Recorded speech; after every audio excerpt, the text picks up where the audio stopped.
uza kumva afitemo imbaraga abantu bakuru bacu bari buze kuba bafite imbaraga basaba bagafata kuririmba Imana babire neza.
ngaha tuba twaje uhafate mu kwiriba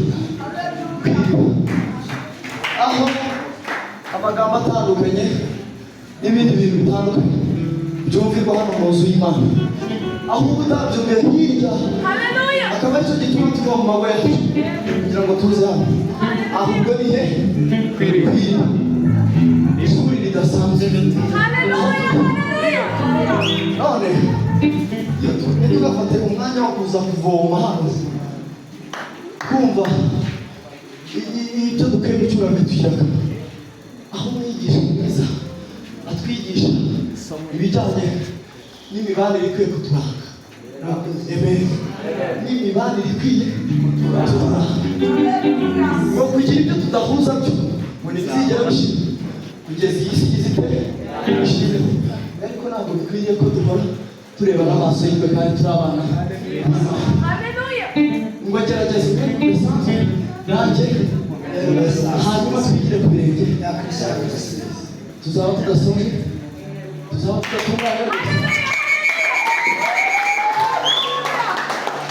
Gerageza ube udasaze, maze nanjye